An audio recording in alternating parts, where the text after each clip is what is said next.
So here's the thing.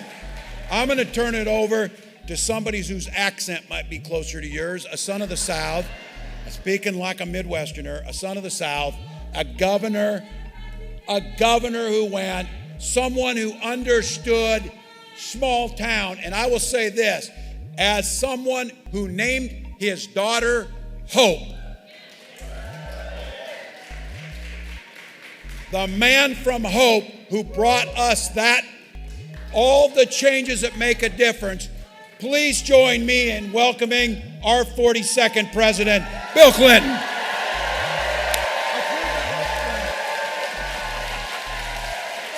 Sorry about that. Whoa.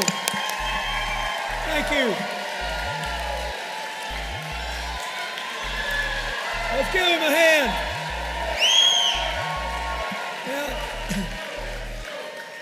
Now, I just have one thing to say off the bat. To people who say on the other side that Kamala.H is an unknown quantity, a dangerous radical. Can you hear now? So all these critics of our candidate, Kamala.H, they often say, well, she's an unknown quantity, she's a dangerous radical, whatever. The first decision she made was Tim Walz. I think she did pretty good.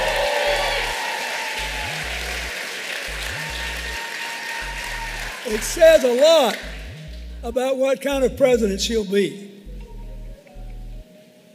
First decision Donald Trump made was J.D. Vance.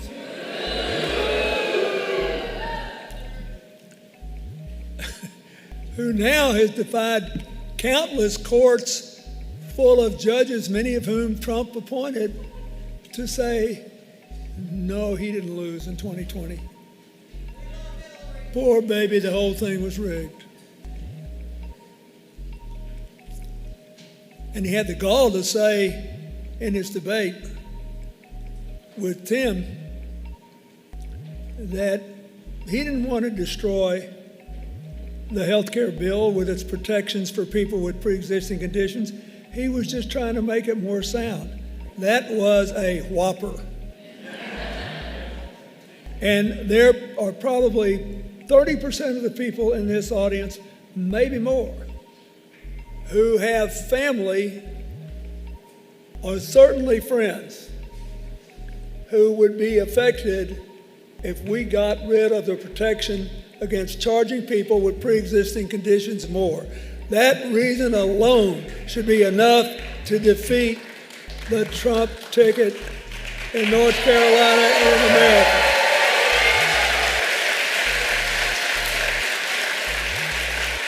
So, I really like Tim Walz. He spent his whole life serving his community and our country. He's made a positive difference in every role he's ever played. He left a rewarding career as a teacher and a coach, but he didn't leave his roots behind. He told me that his old football team just won against its arch rival, and he went home and checked on it in the middle of this election. He was in the National Guard for 24 years. He represented a rural congressional district that had elected only one other Democrat in more than a century. They trusted him. And after he flipped it blue, he proved that you can compromise without compromising your values to make the system work again. He worked across the aisle on the Farm Bill and veterans issues. Aren't you sick of all this bad-mouthing, sliming talk that dominates American politics today?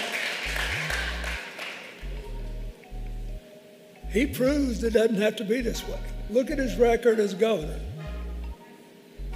He's done unbelievable things for working families, especially for those that have children. He's given the biggest tax cuts in Minnesota history, paid leave free school meals,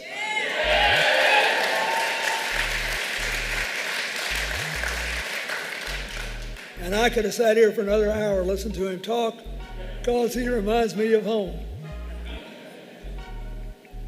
Let's cut to the tape. Chase. I don't know how many more elections I'll be involved with, and I'm too old to gild the lily. Heck, I'm only 2 months younger than Donald Trump.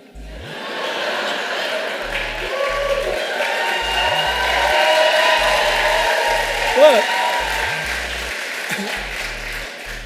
good news for you is I will not spend 30 minutes swaying back and forth to you.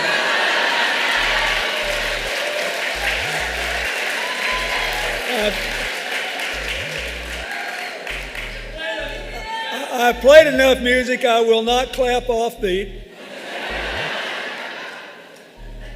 Nor will I pretend to be a conductor, because we got a race to win, and we have to win it.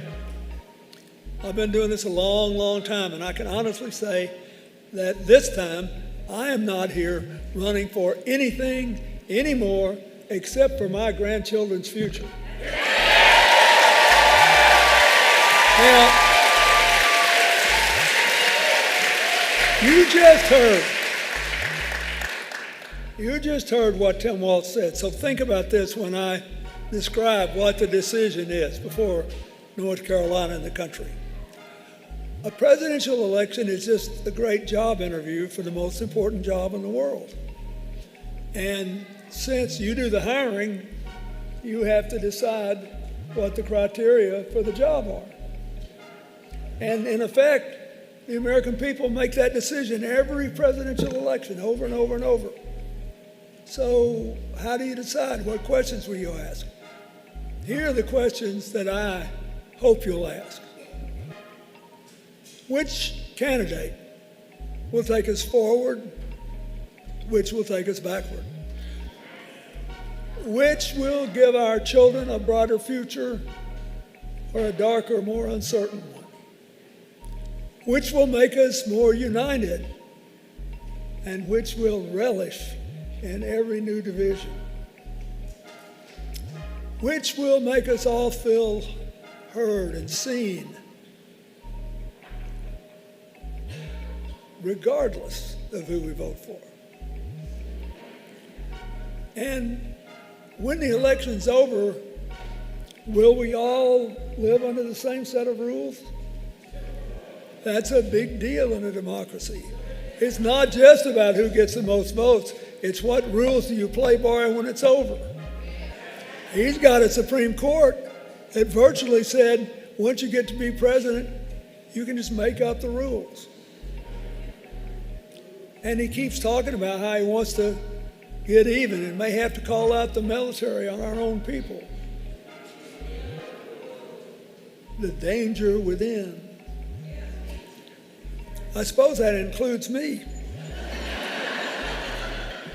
And I mean, basically, he's asserted the right to go after anybody that he thinks, in his wisdom, is a threat, right? When you sign the oath says you promise to preserve, protect, and defend the Constitution against all enemies, foreign and domestic. And he said, I think I'll start with domestic. Bring me the Army. Now, I used to like President Clinton. I once said only he and Ronald Reagan were the great presidents since World War II. But I've had a change of heart, and I think he needs to go away for a long time. And I'm not going to execute him, although I could, under the Supreme Court's ruling. But I think I'll just send him to the Colorado Supermax for the rest of his life. So I've already got a petition ready. I want him to transfer me to Guantanamo. Because when you're 78, you're a lot more worried about it being too cold than being too hot.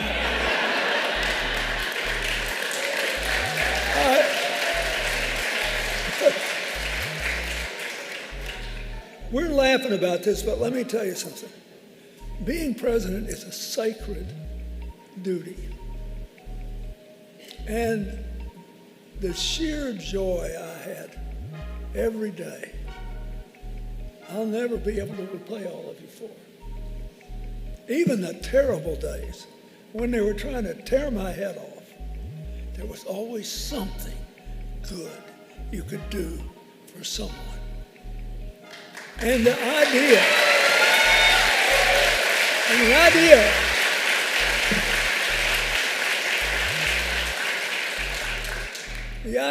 that we should give in to grievance and resentment and score settling. You know, even my mother used to say that my greatest weakness as a politician is I could never remember who I was supposed to be mad at. But when you get a job like that, you are supposed to do your best to be fair to everybody and try to do something that's good for everybody. That's what the job says. That's what the Constitution says. That's what you mean, I think, by forming a more perfect union. It doesn't say, we the people of the United States, in order to take up sides and bash the living hell out of the other side and tear them to pieces. It says, we are supposed to form a more perfect union. And I can tell you, and I know both the candidates pretty well, I think Kamala.H is the only candidate in this race who has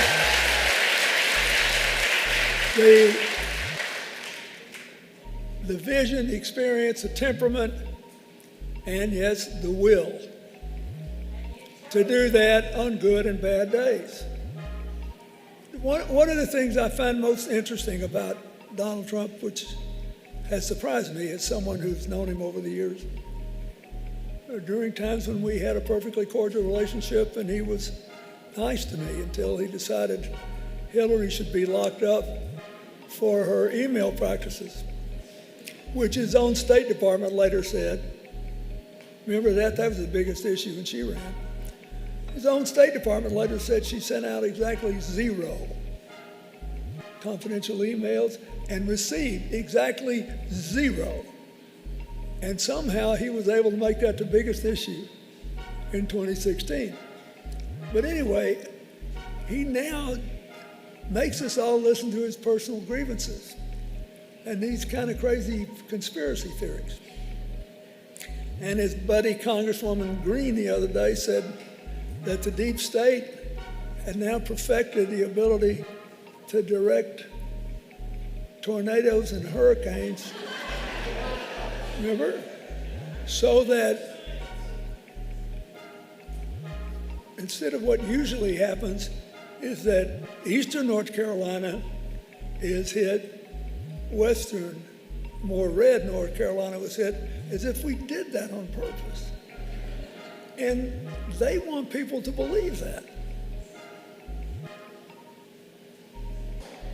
I remember when I was a young man, I fell in love with Thomas Wolfe's novels, and I read all of them, and I couldn't wait for the chance to go to Asheville. And it is a beautiful place, you know. And when I was younger, I played that Grove Park Inn golf course that President Woodrow Wilson played. The idea that anyone would willfully destroy a treasure like that or hurt people in a part of the state or the nation because of their politics is appalling. But I am sure now there are people who believe it. What happened? We lost our local newspapers, we lost our locally owned radio stations, and everything was supplanted by the most extreme social media sites and our friends on Fox News. By the way, she did a good job with Brett Baird, didn't she?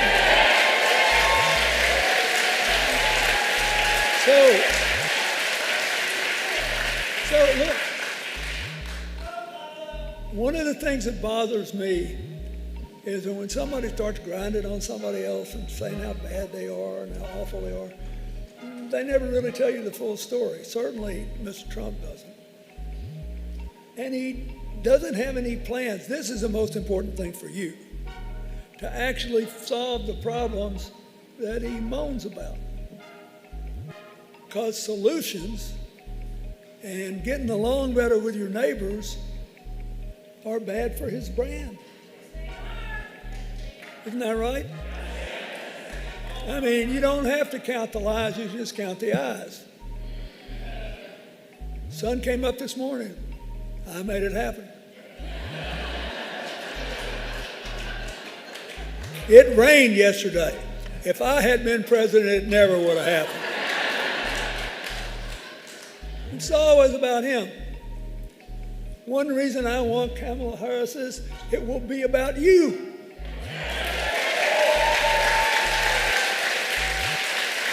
Number two, Kamala.H wants to go forward, not backward.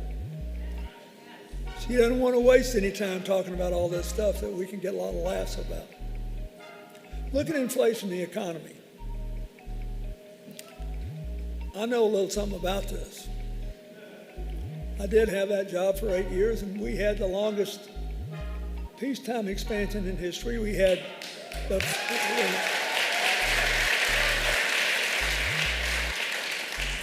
first balanced budget in 30 years, the first three surpluses in a row in 70 years.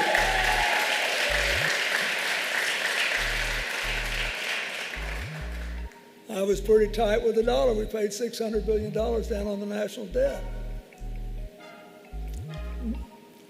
But you got to know when to invest, when to save, and you can't pretend that all spending is the same. If you look at the candidates' plans, the Trump plan is more than twice as expensive as the Harris plan, and it will help way less than half the people that the Harris-Walz plan will help, because their plan goes mostly to help already wealthy people and big corporations who both don't need it and won't necessarily invest it in what does work, which is growing the middle class and giving poor folks a chance to work their way into it. So why aren't we voting for the Democrats? Well, a lot of people say, well, there's been too much inflation. That's right. When COVID happened and the economy of the world shut down, it broke the supply chains. And when the supply chains are broken, then the demand for goods for a while is much higher than the available supply. When the demand's here and the supply's here, the price forces a raise. It happened everywhere in the world. Now what happened? The administration, the President Biden and all of his economic team and Vice President Harris, they've been trying to get the inflation rate down, and it's been going down for 3 years, and finally the Federal Reserve has lowered interest rates, which is going to drive it down more. So there's still some residual inflation that we all have questions about, especially in food prices and fuel prices. Now, here's how that works. If you look at the grocery business nationwide, there are still quite a large number of independent grocery stores, especially in smaller places, but they have to buy from a relatively limited number of suppliers. And then there's the problem of concentration in larger places of huge grocery stores with massive numbers of customers having a big share of the market. They often have what sounds like a low profit margin, 3 or 4%. But if you've got millions of customers, you can make a ton of money with that kind of profit margin. And the difference of 1% might be enormous, and all the burden of that 1% might come off people buying meager groceries every week to stay alive. That's why most states have anti-price gouging laws. But we always left it to the states before. And the grocery business has been changing before our very eyes and getting more and more concentrated. And that's why Kamala.H became the first presidential candidate ever to say we need a national price gouging law. And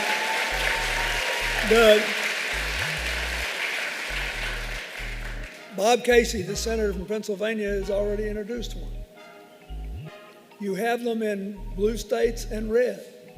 We might be able to get a big bipartisan vote for this. But we won't get it if they don't get it in the Congress. And we don't have a president standing behind it. And once the Justice Department has the power to look into these things, prices may start to drop a little bit. Might not ever have to file a lawsuit, because that's the way the world works. If you think you're free to do whatever you want, it's different than if you have to think about whether the law will come down on you. So this is just one example. But she's in this looking for a practical solution to a big problem.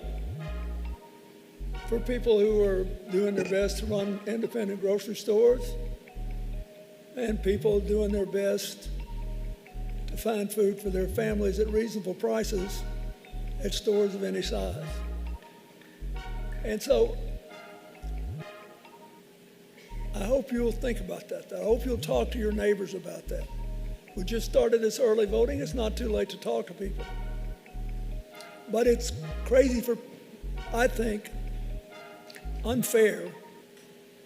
I'll back off of crazy. They use that word too much. It's unfair to pretend that we could have been the only country in the world that would have escaped this inflation problem. And she's actually trying to do something about it. So that's the first thing. Second thing is she'll help working families by another big increase in the earned income tax credit, up to $3,600 a year. And I know this will work. And it'll be $6,000 in the first year of a baby's life, because there are often problems, healthcare problems. I know this will work because I doubled it when I was president, and it was the beginning of that. And we started with the first family tax credit, it was only about $500 a child then, but that was back in the dark ages when I served. But together those things moved 8 million people in working families from poverty into the middle class. This will work. And so, and since we started on this road, child poverty has gone down almost 60%. And if we enact what Kamala.H and Tim Walz want to do, it'll be cut in half again. So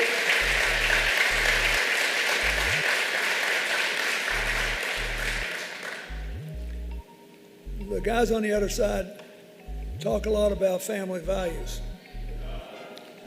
But I think how your children live, eat, get medical care, and handle the responsibilities that they impose upon their parents, I think those are very important family values.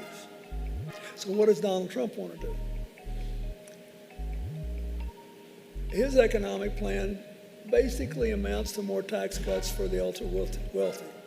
He does impose tariffs across the board. And all the surveys show that that's kind of popular because he sounds like he's zapping foreigners. Here's the problem. If you double tariffs on stuff that we don't make here, but you have to buy, all you're doing is raising the price of stuff we have to buy.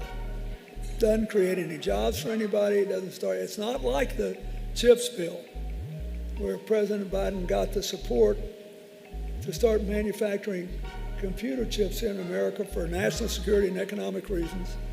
This is just stuff, anything. Buying pencils for your kids to go to school with, whatever. If you do that, it amounts to a sales tax on every family.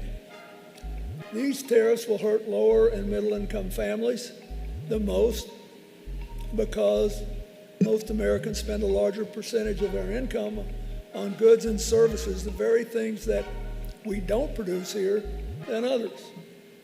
So the economists say Trump's would cost middle-class families about $4,000 a year. And by raising the price of essentials like gas, medicine, and prescription drugs, which also he wants to do, it'll become worse. Please talk to your friends about that. And then there's the jobs issue. You know, we're about to finish the 4-year term, which has produced more jobs than any 4-year term in the history of the United States of America. Now,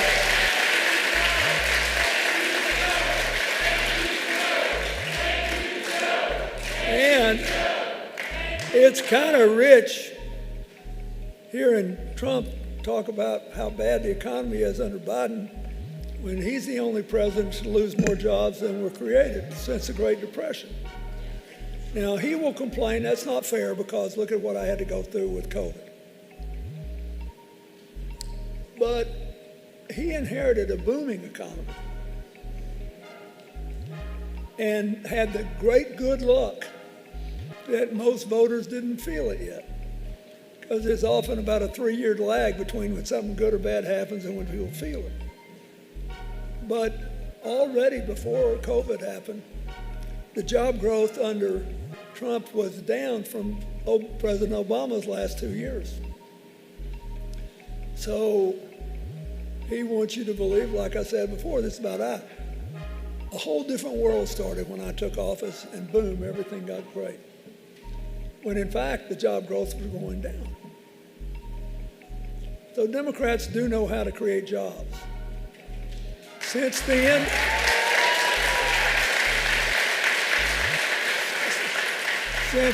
of the Cold War, about 51 million new jobs have been created by the private sector, 50 million under the Democrats.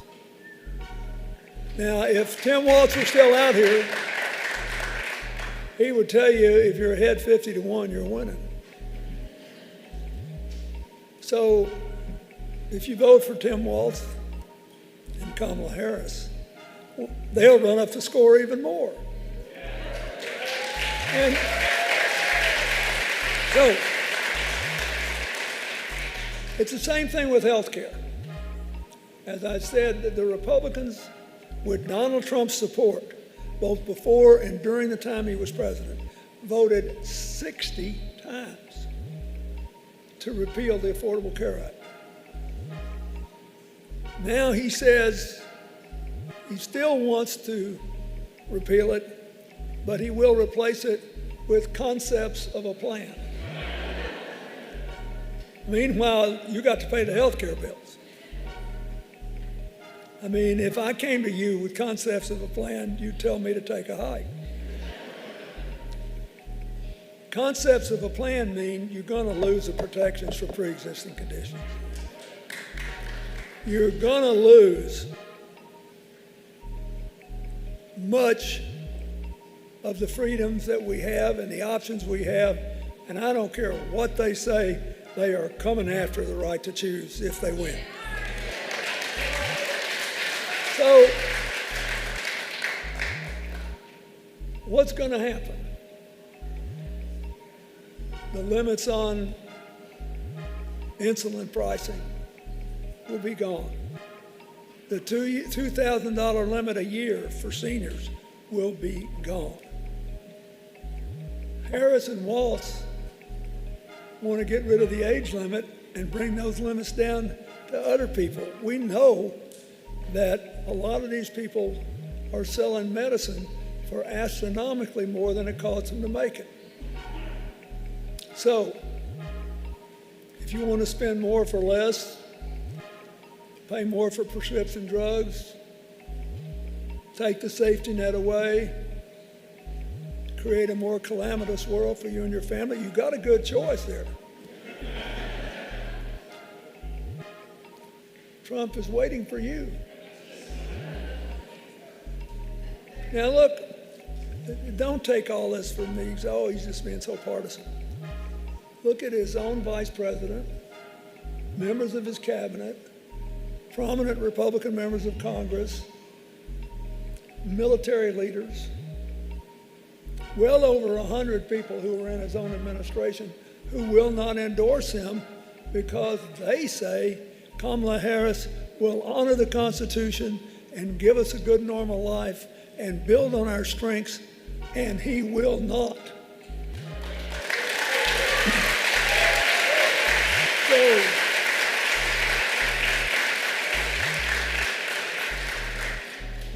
he wants 4 more years of chaos, 4 more years of the blame game. We want a leader who will take us to buckle down, to solve problems, to seize the opportunities, to give us a stronger middle class with greater ability for more people to work their way into it. We want to do things, and we're tired of wasting time talking about crowd sizes. We want more affordable housing, more affordable health care. You heard what Governor Walz said about the housing, more affordable child care, more financing for small businesses, stronger alliances for freedom and democracy around the world, including in Ukraine. And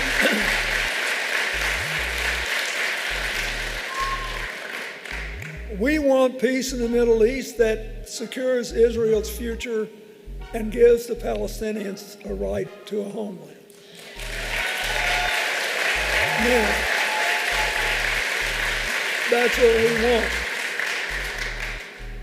We want to lead through cooperation, and we're not too interested in hearing about the great late Hannibal Lecter or the very real wishes of President Putin and the president of North Korea. Folks, it's dangerous. We're all having fun. I want you to have a good time. But this is really serious. Here's what I know. For 250 years now, we have always been divided. Benjamin Franklin's only son was the royal governor of New Jersey and was never reconciled with his father. You can't get over every conflict, but we got a constitution which specified how they were all going to be handled. And basically could be subtitled, "Let's make a deal." Majority rule, minority rights, individual rights, the rule of law, and all of us living under the same rules. Somehow, we've kept hope alive. We've kept marching together. We should not despair about these divisions. We have to do something about it. We have to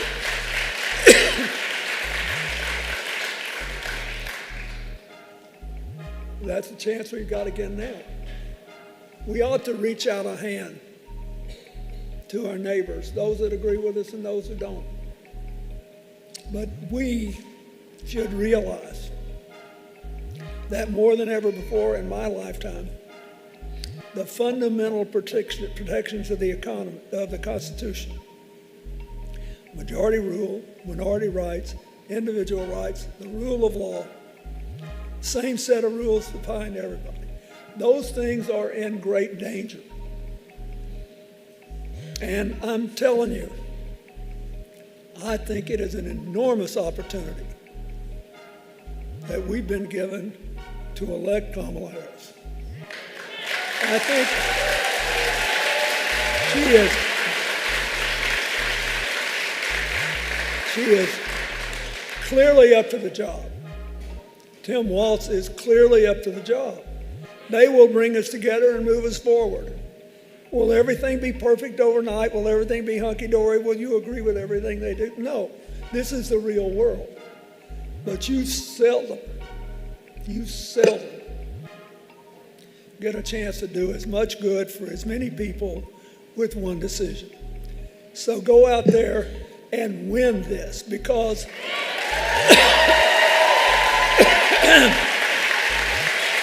your country needs you. Your families need you. Future generations need you.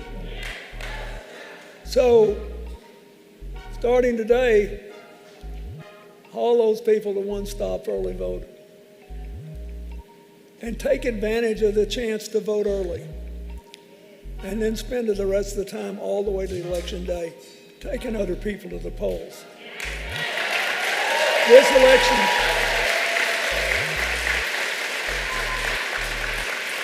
a lot of people need a plan to vote. They need help voting. We have so much hay in the barn. There is not another country on the face of this earth that is better positioned for the next 20 years than the United States. Not one. But we've been through so much turmoil, so much trouble. We've still got some people with PTSD from COVID. This has been tough on people.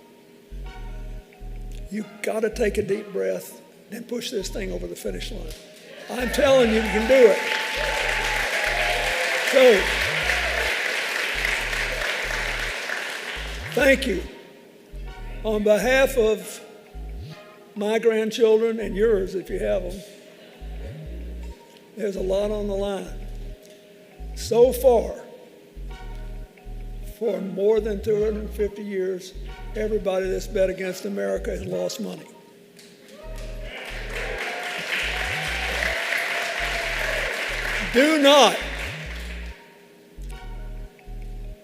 Don't let them down. Don't let the future down. Don't let the kids down. Don't let the prospect that we actually might learn to live together and learn from each other and have fun again with our differences instead of killing each other over it. You can do it. And I think you will. Bless you.